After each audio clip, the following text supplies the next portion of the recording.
నమస్తే. ప్రస్తుతం నాతో పాటు ఎనలిస్ట్ కట్టా కార్తీక్ ఉన్నారు, మాట్లాడదాం. కార్తీక్ గారు నమస్తే అండి.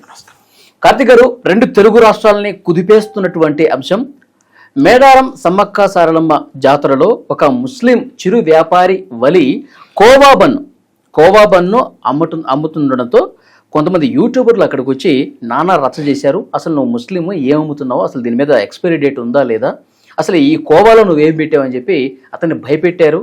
చెమట్లు గక్కుతూ అతను టెన్షన్ పడ్డ పరిస్థితుంది. ఆ తర్వాత ఇది మొత్తం రెండు తెలుగు రాష్ట్రాల్లో కూడా పెద్ద ఎత్తున చర్చనీయాంశమైంది.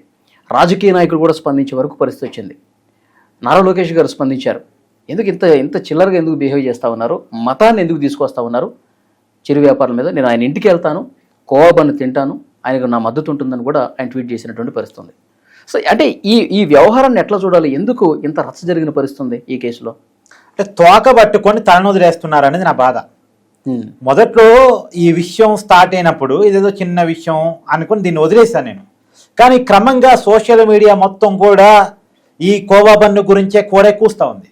సో దీంట్లో మనం కూడా స్పందించాలి, సమాజం ఏమైనా రాంగ్ ట్రాక్లో పోతుందా అని చెప్పేసి ఇష్యూ ఏంటని చూశాను. కానీ నాకు బాధ అనిపించింది ఏంటంటే, ఇందాక నేను చెప్పినట్టు తోక పట్టుకొని తల వదిలేస్తున్నారు అన్నా కదా, అసలు హిందువుల మీద జరుగుతున్న కుట్ర అని స్టార్ట్ చేశారు కదా. హిందువుల మీద జరుగుతున్న కుట్ర అంటే ఏంది, కల్తీ అంటే ఏంది, నేను చెప్పే ప్రయత్నం చేస్తా. నిజానికి తిరుమల తిరుపతి దేవస్థానంలో వైసీపీ అధికారంలో ఉన్నప్పుడు, జగన్మోహన్ రెడ్డి గారు ముఖ్యమంత్రిగా ఉన్నప్పుడు అసలు కల్తీ కాదు నకిలీ. కల్తీ అంటే ఏందబ్బా, ఏదన్నా పాలలో నీళ్ళు పోస్తే కల్తీ, అంతే కదా. నెయ్యిలో ఇంకేదన్నా కలిపితే కల్తీ అంటారు. కానీ అసలు నెయ్యే కాదట, కెమికల్ పదార్థం, ఒక కెమికల్ పదార్థం, అది కూడా 68 లక్షల కేజీల కెమికల్ పదార్థాన్ని నెయ్యిగా నమ్మించి 20 కోట్ల లడ్డూలు తయారు చేసి భక్తులకు పంపిణీ చేస్తారు అనేటువంటి విషయాన్ని ఎవరు చెప్తున్నారు? సుప్రీంకోర్టు నియమించినటువంటి ప్రత్యేక దర్యాప్తు బృందం. ఇది నేను చెప్తుంది కాదు, అది ప్రత్యేక దర్యాప్తు బృందం. సుప్రీంకోర్టు నమ్ముతాం కదా, అది నియమించినటువంటి కమిటీని మనం నమ్ముతాం కదా.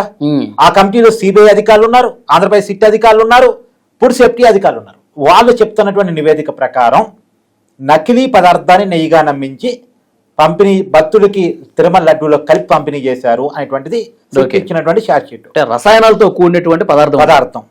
ఇప్పుడు అది ఎవరు తింటారు? ఇప్పుడు ఈ కోవా బన్ను హిందువులు మాత్రమే తినకపోవచ్చు, అందరూ తినొచ్చు. తినటం అనేది ఒక ఆప్షన్, మన ఇష్టం అయితే కొనుక్కొని తింటాం, లేకపోతే లేదు. కానీ తిరుమల లడ్డు అనేది తిరుమల వెళ్ళిన ప్రతి ఒక్కళ్ళు కూడా చాలా పవిత్రంగా తీసుకుంటారు, తింటారు, కళ్ళకద్దుకొని చెప్పులు ఇడిసి తింటారు, 10 మందికి పంచి పెడతారు. మీరు ఒక మంచి పాయింట్ లేవనెత్తారు. ఇప్పుడు జాతరలో ఒక చిరు వ్యాపారి కోవా బన్ను అమ్ముతుంటే అతను ముస్లిమా, హిందువా, క్రిస్టియనా అసలు ఎవరికి తెలియదు, ఎవరు అడగడు కూడా. కోవా బన్ను తీసుకుని తినేస్తూ ఉంటారు. కానీ తిరుమల ప్రసాదం ఓన్లీ హిందువులు మాత్రం కళ్ళకద్దుకొని ఒక దాన్ని ఏమంటారు, పవిత్రంగా చూసి తింటారు. తింటాం కాదు, పంచి పెడతారు కూడా. అది తినరు అనేటువంటి ఆప్షన్ ఉండదు పెద్దగా అయితే నేను అనుకోవటం. ఖచ్చితంగా అందరూ తింటారు, 10 మందికి పంచి పెడతారు. ఈ కోవా బన్ను నచ్చితే తినొచ్చు, నచ్చకపోతే తినకపోవచ్చు. కానీ తిరుమల లడ్డు విషయంలో మనం అలా ఉండం జనరల్గా.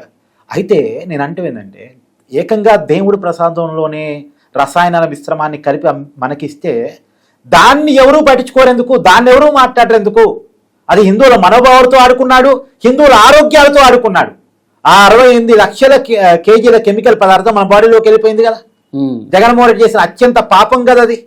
దాని మీద మాట్లాడరే, అది హిందువుల మీద జరిగిన కుట్ర. మళ్ళా ఇదన్నా ఇతను ఏమన్నా ఒకవేళ కల్తీయే నిజమై ఉంటే, వలే చేసిన దాంట్లో కల్తీ ఉండుంటే, అతని లాభం కోసం, అతని కుటుంబం కోసం అతను ఏమైనా చేసుకున్నాడేమో ఒకవేళ అనుకున్నా. కానీ ఇక్కడ అలా కాదు. మేబీ వలి కల్తీ చేశాడబ్బా, ఎంతగా సంపాదించి ఉంటాడు రోజుకి? ఒక 500 సంపాదిస్తాడా? 500 సంపాదిస్తాడా? అంతే కదా.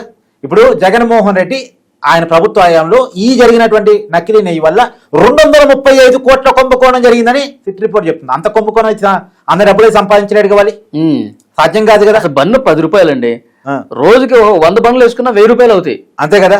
సో 235 కోట్ల కుంభకోణం, పైగా హిందువుల మనోభావాన్ని కించపరిచాడు, హిందువుల ఆరోగ్యాల మీద కుట్ర చేశాడు జగన్మోహన్ రెడ్డి. దాని మీద మాట్లాడటం చేత కదా ఎవరికి? అది కదా పెద్దగా మాట్లాడాల్సింది. అదే తల వదిలేసి తోక పట్టుకుంటారు ఏందని. ఇప్పుడు ఇంకోటి కూడా చెప్తాను నేను, కల్తీ అంటే ఏంది. సరే, మతాన్ని ఒకసారి పక్కన పెట్టి, ఇప్పుడు మతాన్ని మాట్లాడుకుందాం, మతాన్ని పక్కన పెట్టి ఇప్పుడు మాట్లాడుకుందాం. జగన్మోహన్ రెడ్డి అధికారంలో ఉన్నప్పుడు మద్యాన్ని అమ్మాడు, సొంత బ్రాండ్లు క్రియేట్ చేశాడు. దాంట్లో ఏమమ్మాడో అందరికీ తెలుసు, ఎలాంటి నకిలీ బ్రాండ్ అమ్మాడో అందరికీ తెలుసు. కొత్త బ్రాండ్ క్రియేట్ చేసి అమ్మాడు. దానివల్ల 1,00,000 మంది చనిపోయారని గణాంకాలు చెప్తున్నాయి.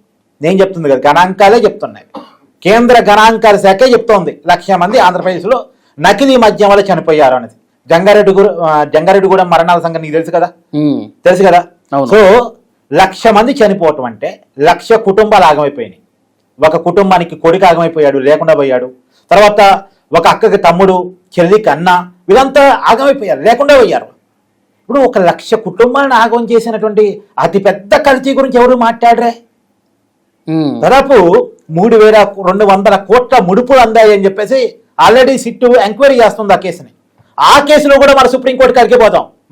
మనం నమ్మే సుప్రీంకోర్టుని కాబట్టి సుప్రీంకోర్టుని పదే ప్రస్తావిస్తుందా.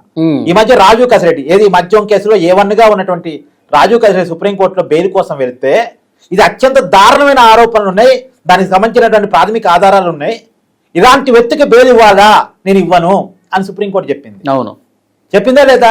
ఎస్. సో కాబట్టి నేనేమంటున్నా అంటే ఇంత దారుణంగా జరిగినటువంటి స్కాముల గురించి, మనుషులు ప్రాణాలు తీసిన వాటి గురించి ఇప్పుడు నేను అంటున్నా, కోవబ్బన్ వాళ్ళు ఎంతమంది చనిపోయారబ్బా? ఒక రిపోర్ట్ది చెప్పు నాకు.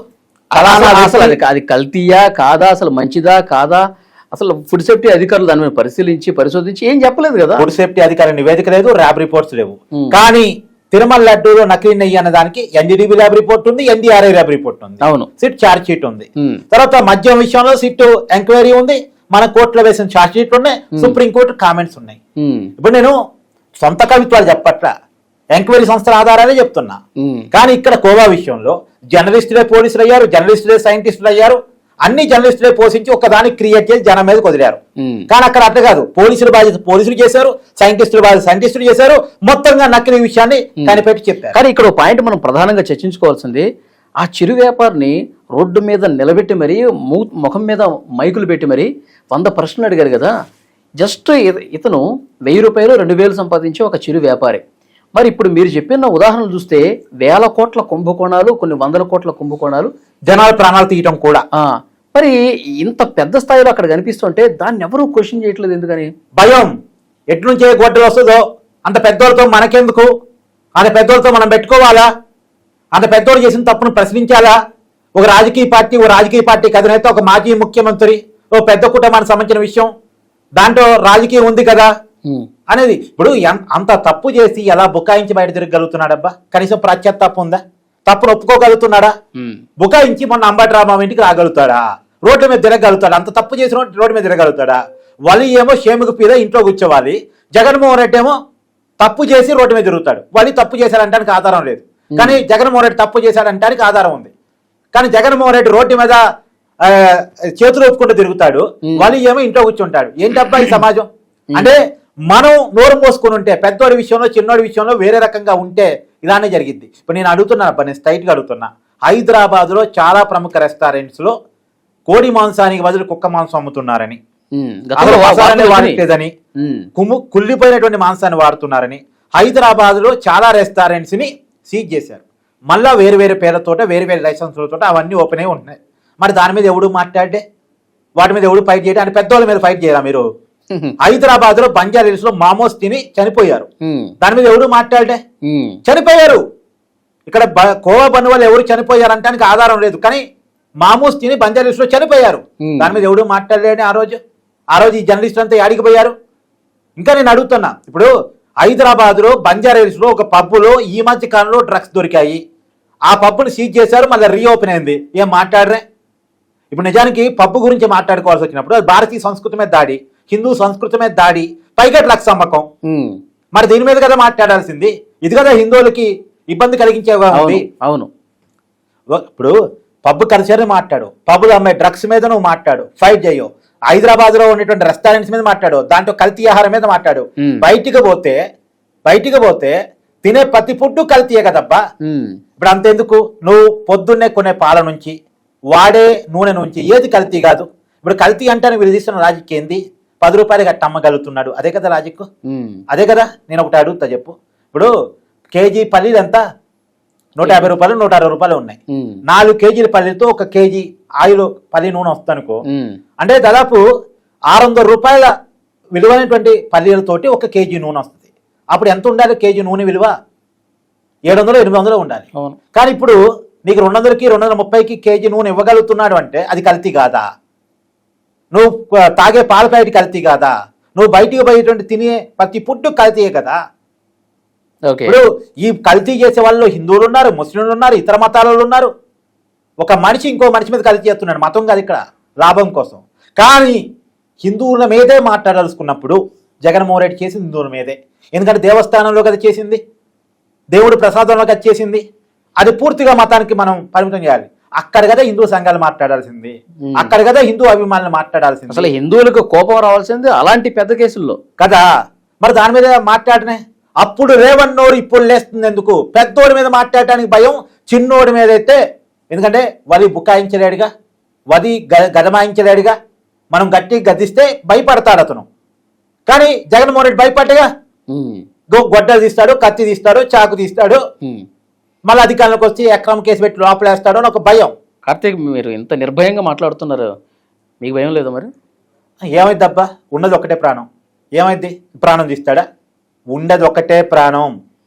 బతికున్నంత వరకు నిజం కోసం మాత్రమే నేను ఉంటా, నిజం కోసం మాత్రమే నా గొంతునెత్తుతా. ఎక్కడ సత్యం ఉంటే అక్కడ, ఎక్కడ బాధితులు ఉంటే ఆ బాధితుల పక్షాన్ని నిలబడటానికి ఎప్పుడు వెనకాడను. చూద్దాం ఏం జరగబోతుందో next. Thank you very much Karthik గారు.